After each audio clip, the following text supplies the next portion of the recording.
തമിഴ്നാട് രാഷ്ട്രീയത്തിൽ വീണ്ടും ടെസ്റ്റ്. മുൻ മുഖ്യമന്ത്രിയും മുൻ AIDMK നേതാവുമായ ഒ പനീർസെൽവവും TVKയിലേക്ക്.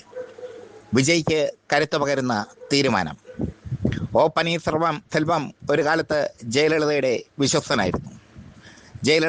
ജയലളിതയെ ആരാധിച്ചിരുന്ന പനീർസെൽവം പിന്നീട് ജയലളിതയ്ക്ക് ശേഷം മുഖ്യമന്ത്രിയായി മാറി.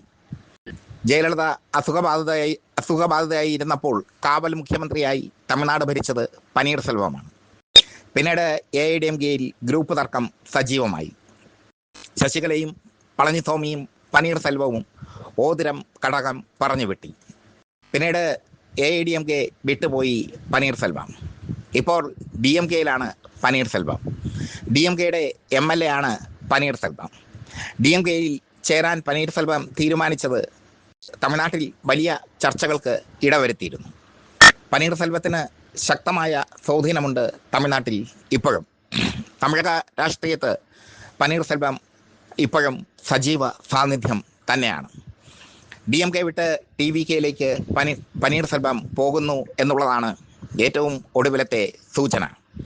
വിജയ് സഹർഷം പനീർസെൽവത്തെ സ്വാഗതം ചെയ്തു കഴിഞ്ഞു. MLA സ്ഥാനം രാജിവെച്ച ശേഷമായിരിക്കും പനീർസെൽവം TVKയിലേക്ക് ചേക്കേറുക. അങ്ങനെ വന്നു കഴിഞ്ഞാൽ വിജയ്ക്ക് അവിടെ കരുത്ത് കൂടുകയാണ്. തമിഴ്നാട് മുഴുവൻ വിജയ് തരംഗമായി മാറുകയാണ്. ദ്രാവിഡ കക്ഷികൾ DMKയും AIDMKയും അടക്കമുള്ള ദ്രാവിഡ കക്ഷികൾ തകർന്ന് തരിപ്പണമായിരിക്കുന്നു തമിഴ്നാട്ടിൽ. DMKയുടെ കരുത്തായി ഉദയനിധി സ്റ്റാലിനും MK സ്റ്റാലിനും ഒക്കെ ഉണ്ടെങ്കിലും പനീർസെൽവം DMKയുടെ ഒരു ബുദ്ധി കേന്ദ്രം തന്നെയായിരുന്നു. പനീർസെൽവത്തിൻ്റെ വരവ് DMK ആഘോഷിച്ചിരുന്നു. പക്ഷേ ഇപ്പോൾ ആ ആഘോഷത്തിന് വലിയ നേരം വേണ്ടി വന്നില്ല. തമിഴ്നാട് രാഷ്ട്രീയത്തിൽ ചതുരംഗ കളികൾ നന്നായി കളിക്കുകയാണ് വിജയ്. നല്ലൊരു രാഷ്ട്രീയക്കാരൻ്റെ രൂപവും ഭാവവും വിജയ്ക്ക് കൈവന്നിരിക്കുന്നു. ചതുരംഗ കളികൾ കൃത്യമായി കളിച്ച് അത് കൃത്യമായി ഗോളാക്കാനുള്ള അല്ലെങ്കിൽ പകിടയിറഞ്ഞ് കരുവാക്കാനുള്ള നീക്കങ്ങൾ വിജയ്ക്ക് നന്നായി അറിയാം. വളരെ മിതഭാഷിയാണ് വിജയ്. കോരിത്തെരിപ്പിക്കുന്ന പ്രസംഗങ്ങളില്ല. പ്രവൃത്തിയാണ് വിജയുടെ മുദ്രാവാക്യം. അതാണ് തമിഴ് ജനങ്ങൾ വിജയെ ആരാധിക്കാനുള്ള കാരണവും. വിജയ് അധികാരത്തിലേറ്റ ശേഷം പല വിധത്തിൽ അദ്ദേഹത്തെ സമ്മർദ്ദത്തിലാക്കാൻ DMKയും AIDMKയും ശ്രമിച്ചിരുന്നു. ഒരു ഘട്ടത്തിൽ DMKയും AIDMKയും ഒരുമിച്ച് വിജയെ പുറത്താക്കാനുള്ള നീക്കങ്ങൾ നടത്തിയിരുന്നു. അതിനെയൊക്കെ തരണം ചെയ്ത് മുന്നോട്ട് പോകുന്ന കാഴ്ചയാണ് വിജയ് കാണുന്നത്. ഈ സാഹചര്യത്തിലാണ് പനീർസെൽവം കൂടി TVKയിലേക്ക് എത്തുന്നത്.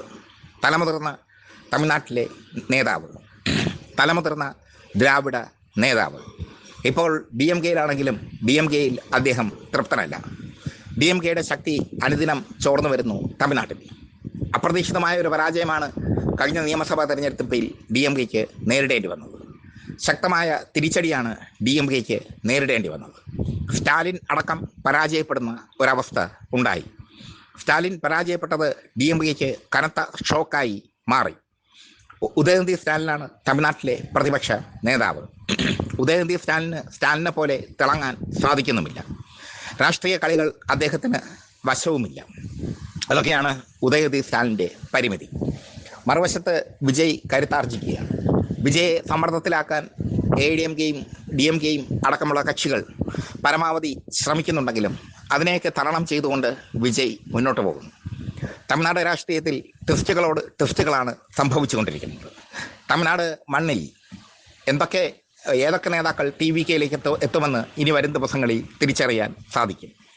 ഒ പനീർസെൽവം വിജയെ പ്രശംസിച്ചുകൊണ്ട് പോസ്റ്റിട്ടതിലൂടെ അദ്ദേഹത്തിൻ്റെ TVK യാത്ര സുഗമമായിരിക്കുന്നു.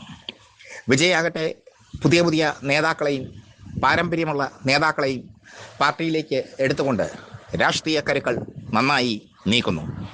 എന്തായാലും TVK ശക്തി പ്രാപിക്കുകയാണ് തമിഴ്നാട്ടിൽ ഇപ്പോൾ. പൂർവാധികം കരുത്തോടെ TVK മുന്നോട്ട് പോകുന്നു. ഇന്ത്യയിലുണ്ടാകുന്ന വിവിധ പ്രതിഷേധങ്ങളെ, BJPക്കെതിരായി ഉണ്ടാകുന്ന പ്രതിഷേധങ്ങളെ ഒക്കെ ഒക്കെ ഹൈപ്പ് ചെയ്യാൻ, അല്ലെങ്കിൽ അതിൻ്റെയൊക്കെ കടിഞ്ഞാൺ ഏറ്റെടുക്കാൻ വിജയ് ശ്രദ്ധിക്കുന്നു എന്നതും ശ്രദ്ധേയം. എന്തായാലും ഒ പനീർസെൽവവും TVKയിലേക്ക്.